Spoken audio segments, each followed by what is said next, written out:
Hello मित्रों, आज फिर से स्टार्ट करेंगे हम लोग अपनी डिस्कशन को। और जो डिस्कशन है हमारा चल रहा था किसके ऊपर? डेल्टा पोटेंशियल वेल के ऊपर। देखिए पोटेंशियल वेल अपना कुछ इस तरीके का था। जो पोटेंशियल गिवन था माइनस अल्फा डेल्टा एक्स था, ऐसा कुछ पोटेंशियल गिवन था और इससे एसोसिएटेड कुछ पैरामीटर्स थे। इस प्रॉब्लम से एसोसिएटेड ध्यान होगा हमने बात की थी नेचुरल पैरामीटर्स के बारे में, बात की थी ना हमने। और ऑब्वियसली जिन्होंने ये वीडियो पहली बार देखा है, ये पहली बार ये वीडियो देख रहे हैं, तो पहले के लेक्चर्स आपको मिल जाएंगे। क्वांटम मैकेनिक्स की प्लेलिस्ट है अपनी, वहां जाके आप देख लो डेल्टा पोटेंशियल वेल के बारे में जो डिस्कशन हमने किया हुआ है। ठीक है, अच्छा तो कुछ पैरामीटर्स से एसोसिएटेड वो यहां है। ठीक है, और हमने बाउंड एनर्जी स्टेट्स कितने होंगे, पहले तो बाउंड स्टेट्स कितने होंगे, आई मीन बाउंड स्टेट्स कितने होंगे, इस पे चर्चा पिछले लेक्चर में हमने कर ली थी। और हमने पाया था कि नंबर ऑफ बाउंड स्टेट्स इस तरह के पोटेंशियल में कितने होंगे, एक। ये जो पोटेंशियल हमने लिया है इसमें बाउंड स्टेट कितनी होगी, एक ही होगी। ठीक है, अच्छा एनर्जी, बाउंड स्टेट एनर्जी, उसे हमने एग्जैक्टली कैलकुलेट नहीं किया है, लेकिन वो किस तरीके की होगी उसकी नॉलेज हमें सिर्फ इस पैरामीटर से मिल गई थी। और तभी मैंने कहा था कि हमेशा प्रॉब्लम पे अचानक से कूद पड़ना वो बेटर नहीं होता। कभी कभी अगर प्रॉब्लम को सीखना होता है तो हमें उससे एसोसिएटेड जो भी पैरामीटर्स हमें गिवन होती है उनके बारे में थोड़ा नॉलेज ले लेना चाहिए।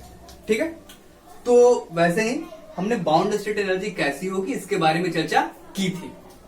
ठीक है, अब देखें कि पिछले क्लास में हमने एक बात पता कर लिया था और वो ये था कि अगर x नॉट इक्वल 0 है तो जो वेव फंक्शन होगी साई x, जो वेव फंक्शन होगी वो e to the power minus k x या e to the power plus k x इसी तरीके की होगी। और ध्यान होगा कि हमने इनके कॉम्बिनेशन को भी इसका सॉल्यूशन माना था। श्रोडिंगर इक्वेशन लिखा था हमने, d2 psi upon dx square equal minus 2me upon h square and Sai. तो इस तरीके का इक्वेशन था डिफरेंशियल इक्वेशन और हमने सॉल्व किया था। तो हमने बोला था कि चूंकि हमारा जो डिफरेंशियल इक्वेशन है वो लीनियर है तो ये तो सॉल्यूशन होंगे ही इंडिविजुअली ये दोनों, साथ साथ इनके सुपर पोजिशन भी उस डिफरेंशियल इक्वेशन की सॉल्यूशन होगी। ठीक है, तो हमने ये कहा था कि जब ऐसा बात है तो इनके सुपर पोजिशन से हमें साइन हाइपरबोलिक फंक्शन भी बना सकते हैं और कॉस हाइपरबोलिक फंक्शन भी बना सकते हैं, तो यानी वो भी इसके सॉल्यूशन होंगे। तो किसे चूज किया जाए, तो जब चूज करने की बात आई थी तो हमें पता चला था कि ट्रिग्नोमेट्रिक फंक्शन हम चूज नहीं कर सकते और वहीं से हमें पता चल गया था कि नंबर ऑफ बाउंड स्टेट्स कितनी होंगी। ये सब चर्चा हमने पहले ही ऑलरेडी पिछले लेक्चर में कर लिया है, सॉरी, तो आप वहां पे देख ले उस चीज को। ठीक है, अब देखें जब सॉल्यूशन ऐसा होगा x नॉट इक्वल 0 के लिए, तो x नॉट इक्वल 0 का मतलब है कि x 0 से पीछे भी सॉल्यूशन कुछ तो होगी वेव फंक्शन की और पॉजिटिव x के लिए भी कुछ सॉल्यूशन होगी। तो पॉजिटिव x यानी इस रीजन में कैसा होगा वेव फंक्शन और नेगेटिव रीजन यानी इस रीजन में कैसा होगा वेव फंक्शन, उसके बारे में चर्चा थोड़ा कर लेते हैं। थोड़ा सिंपल है, जो एक्सेप्टेबिलिटी होती है वेव फंक्शन की उसी हिसाब से अपन बात कर लेते हैं। देखें ये बोल रहा है कि x जब आप इन्फिनिटी रखोगे, x क्या रखोगे, इन्फिनिटी, या इन्फिनिटी को अप्रोच करेगी x, तो ये जो फंक्शन है, ये जो भी एक्सपोनेंशियल फंक्शन है वो 0 हो जाएगा। तो हमें पता तो है कि इन्फिनिटी वेव फंक्शन कैसा होना चाहिए, 0 होना चाहिए। तो इन्फिनिटी यानी इस रीजन में ना, इस रीजन में पॉजिटिव एक्स वाले रीजन में, इन्फिनिटी मतलब कहाँ, पॉजिटिव एक्स वाले रीजन में ना, समझ में आ रहा है अब? तो पॉजिटिव एक्स वाले रीजन में तो ये हमें अच्छा सॉल्यूशन दे रहा है। और वैसे ही अगर x माइनस इन्फिनिटी रखा जाए तब भी वेव फंक्शन ये क्या हो जाएगा, 0। अगर ऐसा वेव फंक्शन चूज किया जाए नेगेटिव x के लिए तो, क्योंकि माइनस इन्फिनिटी रखोगे तो ये 0 हो जाएगा। जीरो हो जाएगा ये पूरा टर्म, और ये पूरा टर्म जीरो जब हो रहा है माइनस इन्फिनिटी रखने पे, तो यानी नेगेटिव एक्स रीजन में वो सॉल्यूशन हमारे लिए फायदेमंद होगा। ठीक है, मतलब कुछ ऐसा सीन है बेसिकली, आप समझे तो कुछ ऐसा है। ठीक है, एक्सपोनेंशियल इधर डिके हो रहा है सॉल्यूशन, और एक्सपोनेंशियल इधर डिके हो रहा है सॉल्यूशन, तो कुछ इस तरीके का सीन क्रिएट हो रहा है, और यहां पे कुछ ऐसा बात है। ठीक है, अच्छा खैर इस बात को अभी छोड़े, कुछ ऐसा है e to the power plus k x इस रीजन में, e to the power minus k x इस रीजन में। ठीक है, चलिए तो ठीक है, बहुत बढ़िया। तो जब ऐसा है तो आप इस रीजन में साई एक्स माइनस के लिए आप लिख लो a to the power minus sorry plus k x, सही लिखा है, एक्स माइनस, हाँ ठीक है, और साई एक्स प्लस के लिए लिख लो बी ई की पावर माइनस के एक्स, लिख सकते हैं आराम से, बी ई की power minus k x, x plus reason में और ये एक्स माइनस रीजन में। ठीक है, अच्छा अब पता है हम लोगों को कि वेव फंक्शन की एक्सेप्टेबिलिटी कंडीशन क्या होती है, एक्स इक्वल जीरो पे, एक्स इक्वल जीरो पे यानी बाउंड्री पे। ये तो बिल्कुल मैंने ये दिखाया था ना आपको पिछले लेक्चर में, याद करो कि आपको ये समझाने के लिए मैंने दिखाया था कि ये potential actually symmetric potential wave है, इसलिए मैंने ऐसा बनाया था, और उसकी आज भी कुछ जरूरत है हमें, इसलिए मैंने उसे छोड़ा है उसी तरीके से। लेकिन ये तो बिल्कुल जीरो पे है ना, यानी ये चीज बिल्कुल यहाँ पे आके एक कोण बनाएगी। ठीक है, खैर तो एक्स इक्वल जीरो पे ये साई एक्स माइनस और साई एक्स प्लस क्या होना चाहिए, इक्वल होना चाहिए, तो उसे अप्लाई कर दे, ऐसा कर लेते हैं, एट एक्स इक्वल जीरो यानी बाउंड्री पे साई एक्स माइनस और साई एक्स प्लस क्या होने चाहिए, इक्वल।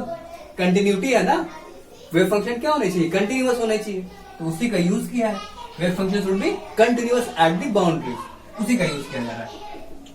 तो हाँ देखें, x माइनस के लिए ए ई टू की पावर प्लस के एक्स है, तो ए ई की पावर प्लस के एक्स की जगह पे जीरो, वैसे ही इधर बी ई की पावर माइनस के एक्स की जगह पे जीरो, तो ये चीज क्या हो गई, वन, और वैसे ही ये चीज भी क्या हो गई, वन। तो यहां से क्या निकल के आ गया कि ए किसके बराबर है, बी के, ए किसके बराबर, बी के।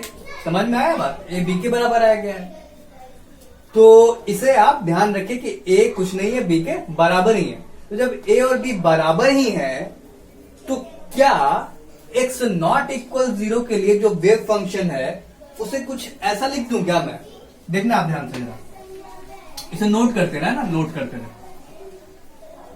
एक्स नॉट इक्वल जीरो के लिए क्या ऐसा लिख दिया जाए, साई एक्स इक्वल ए ई की power minus A mod x, ऐसा लिख दिया जाए क्या, देखिए कैसे लिख दिया मैंने, ए लिखे या बी लिखे कोई दिक्कत तो नहीं है, ए लिखे या बी लिखे कोई दिक्कत नहीं है इसमें। साथ में अगर एक्स नेगेटिव है, एक्स क्या है नेगेटिव, तो मॉड एक्स क्या निकल के आएगा, माइनस एक्स। मॉड एक्स को क्या लिखते हैं, मतलब इस जगह पे मॉड एक्स के जगह पे तो माइनस एक्स लिख के बाहर करना पड़ता है ना, क्योंकि एक्स अपने आप में नेगेटिव है, तब तो वो मॉड एक्स पॉजिटिव देता है, पता है ये तो बात है। तो एक्स लेस जीरो के लिए तो ये पूरी क्वांटिटी ऐसी बनेगी, अगर एक्स लेस जीरो की बात की जाए तो ऐसी बनेगी ना, ए ई की पावर माइनस के इंटू माइनस एक्स, यानी ए ई की पावर के एक्स पॉजिटिव हो गई। और अगर एक्स ग्रेटर जीरो की बात करें तो ये एक्स तो सीधा निकल आएगा मॉड के, तो ए ई की पावर माइनस के एक्स, वैसा ही तो है, ए लिखे या बी लिखे कोई दिक्कत तो है नहीं, यहां भी ए लिख सकते हैं और यहां भी ए लिख ही सकते हैं क्योंकि दोनों बराबर है। तो वही तो दे रहा है हमें, एक्स ग्रेटर जीरो के लिए भी दे रहा है, हाँ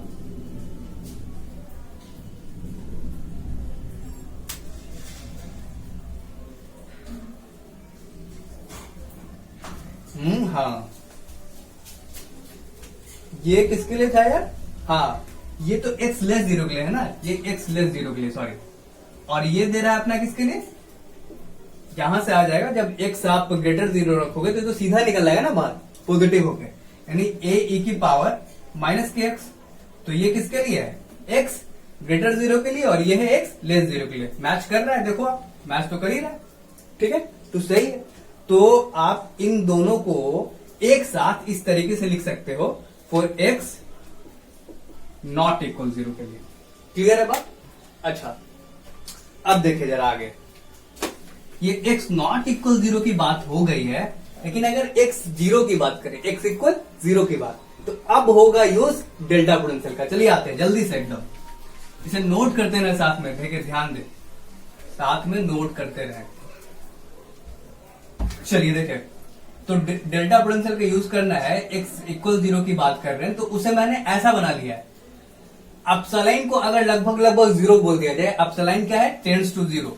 अपसलाइन अगर टेंड्स टू 0 है, अपसलाइन अगर टेंड्स टू 0 है, तो ये बिल्कुल तो ऐसा ही है, बिल्कुल यहां पे अप्रोच कर रहा है कि नहीं कर रहा है, ठीक है। उसी पोटेंशियल को मैंने कुछ इस तरीके से बना लिया है, बस और कुछ नहीं, ठीक है। तो ऐसा लिख सकते हैं क्या अपन, minus h square upon 2m d2 psi over dx square plus v के जगह पे minus alpha delta x, minus alpha delta x, ठीक, और यहां पे साई एक्स और इक्वल ई साई एक्स। कोई दिक्कत है? Equal E psi x. अच्छा, ये जो डिफरेंशियल इक्वेशन है, इसको सॉल्व कर पाना इतना आसान नहीं है, तो यहां पे एक छोटा सा टेक्निक यूज करते हैं हम लोग, और वो है टेक्निक ऑफ इंटीग्रेशन, मतलब इंटीग्रेशन की मदद लेते हैं, ठीक है। देखिए करना क्या चाह रहा हूं मैं, ये कर लेते हैं यहां पे minus h square upon 2m, और इसे कर दिया ऐसे d2 psi over dx square, ये dx प्लस माइनस, अच्छा ऐसा ही लिख लेते हैं, minus alpha delta x psi x dx equal E psi x dx, ठीक है। तो बस इसी डिफरेंशियल इक्वेशन को सॉल्व कर देना हमें, ठीक है। तो चलिए इसको सॉल्व करते हैं हम लोग।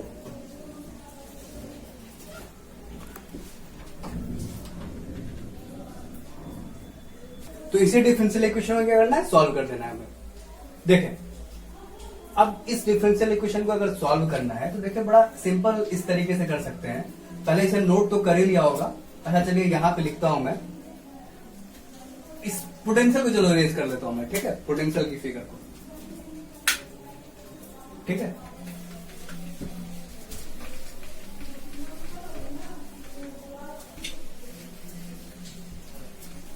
देखो, minus H cut square over 2m, क्या उसी चीज को अपन ऐसे लिख सकते हैं क्या, d over d x d psi over d x लिख सकते हैं आराम से, double derivative of psi with respect to x, वही लिखा हुआ है यहां, वही लिखा हुआ है यहां पे भी, minus alpha delta x psi x d x.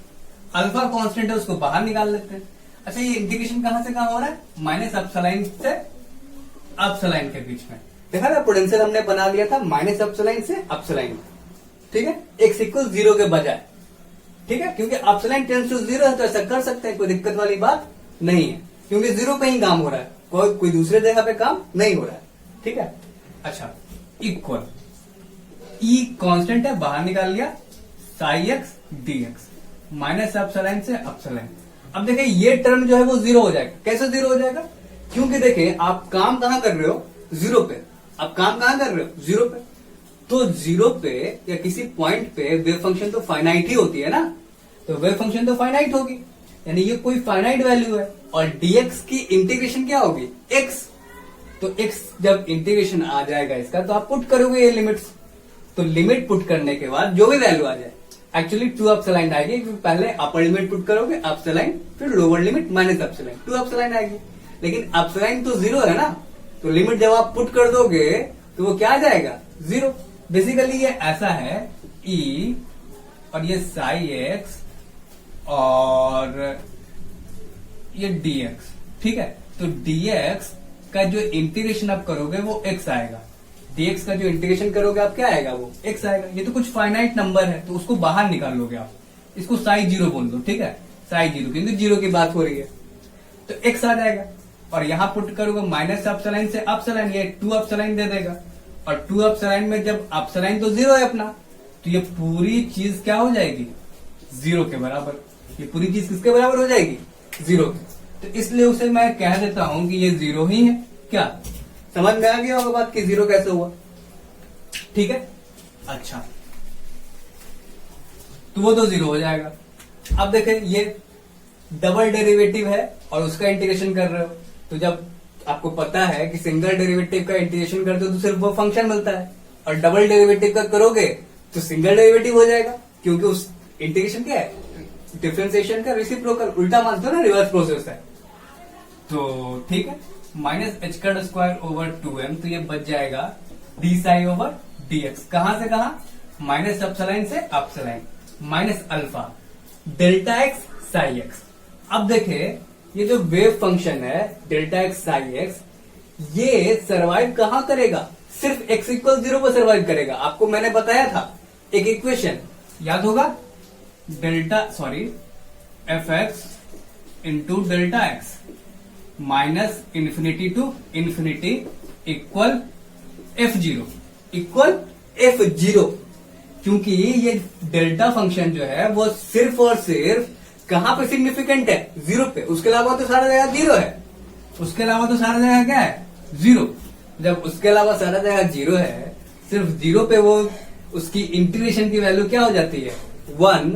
तो ये तो 1 दे देगा, और जब x के जगह पे 0 पुट करोगे तो यहां पे भी तो पुट करोगे, यानी कि f0 इंटू 1 आपको दे देगा f0। तो वैसे ही यहां पे भी ये फंक्शन, ये जो इंटीग्रेशन है वो क्या दे देगा, साई 0। क्या दे देगा, साई 0। ठीक है, अच्छा समझ में आया है। और ये बराबर है 0 के, ये बराबर है 0 के, बहुत बढ़िया, ये 0 के बराबर है भाई। अब देखें यहां, इसको ऐसा कर ले, माइनस एच का square over 2m D psi over d x plus epsilon. Plus epsilon यानी कि पॉजिटिव रीजन में, प्लस एप्सिलॉन कहां था, पॉजिटिव रीजन में। तो पॉजिटिव रीजन में वेव फंक्शन कैसी थी, a e की power minus k x, a e की पावर माइनस के एक्स। तो उसकी डिफरेंशिएशन कर दो, तो a e की पावर माइनस के एक्स की डिफरेंशिएशन हो जाएगी माइनस के a e की पावर माइनस के एक्स, और x के जगह पे यहां है एप्सिलॉन, x के जगह पे यहां है एप्सिलॉन। लिमिट पुट करते जा रहा हूं साथ साथ, ठीक है। फिर माइनस लोअर लिमिट, तो लोअर लिमिट में D psi over d x करना है माइनस एप्सिलॉन में, यानी पीछे। तो वो क्या था, A E to the power plus k x, A E to the power plus k x. तो उसका डिफरेंशिएशन आ जाएगा के ए ई की power plus k x, x के जगह पे माइनस एप्सिलॉन, तो अगेन ये माइनस एप्सिलॉन ऐसे डाल दिया, और ये इसको इधर भेज दो अल्फा साई 0। तो साई 0 यानी कि ए ई की पावर के इंटू एक्स, माइनस के इंटू मॉड एक्स था, तो एक्स के जगह पे 0 पुट करोगे तो ये 0 रहेगा, ठीक है। तो ये आ जाएगा माइनस एच का स्क्वायर ओवर 2m माइनस 2 के ए के पावर एक्सपोनेंशियल के पावर माइनस के एप्सिलॉन इक्वल अल्फा टाइम्स ए। कोई दिक्कत, अल्फा टाइम्स ए, तो ए से ए कटा, और एप्सिलॉन क्या है यहाँ पे पूरे में एक बात आप ध्यान से रखें, ये चीज पुट कर ले पूरे इंटीग्रेशन में ये चीज पुट कर ले, क्योंकि एप्सिलॉन क्या है, लगभग 0, लिमिट एप्सिलॉन टेंड्स टू 0 है। तो ऑब्वियसली यहाँ पे भी एप्सिलॉन क्या पुट करोगे आप, 0 पुट करोगे। पूरे इंटीग्रेशन में ये आप एक्स्ट्रा से पुट कर देना, मैंने छोड़ दिया है, ठीक है। आप पुट कर लेना इस चीज को, और मैंने बता दिया था ना आपको, एप्सिलॉन क्या है, लगभग 0 है। तो इसको उधर फेंक दे आराम से एकदम, तो आपका आ जाएगा -2 के ई की पावर माइनस के इंटू 0, यानी कि ई की पावर -0, तो ऑब्वियसली 1 है, यानी -2 के सीधा इधर, और उधर हो जाएगा 2m अल्फा ओवर एच का स्क्वायर, बस इतना ही। ये माइनस में, ये माइनस उधर जाएगा, तो ये माइनस माइनस कट गया, ये माइनस माइनस कट गया, तो क्या 2 से भी 2 कट गया भाई। तो k जो आ रहा है वो आ रहा है m अल्फा ओवर एच का स्क्वायर। k जो आ रहा है कितना आ रहा है, m अल्फा ओवर एच का स्क्वायर। और ध्यान होगा कि के को हमने एज्यूम किया था -2me/h²। एज्यूम किया था क्या? किया था ना? तो बस कुछ नहीं, अब क्या, उसी के को यहां पुट कर दो, उसी के को यहां पुट कर दो। चलो जल्दी से पुट करते हैं, चलो देखते हैं। इसे इरेज करता हूं मैं, ठीक है, ऊपर वाली चीज को इरेज करता हूं मैं।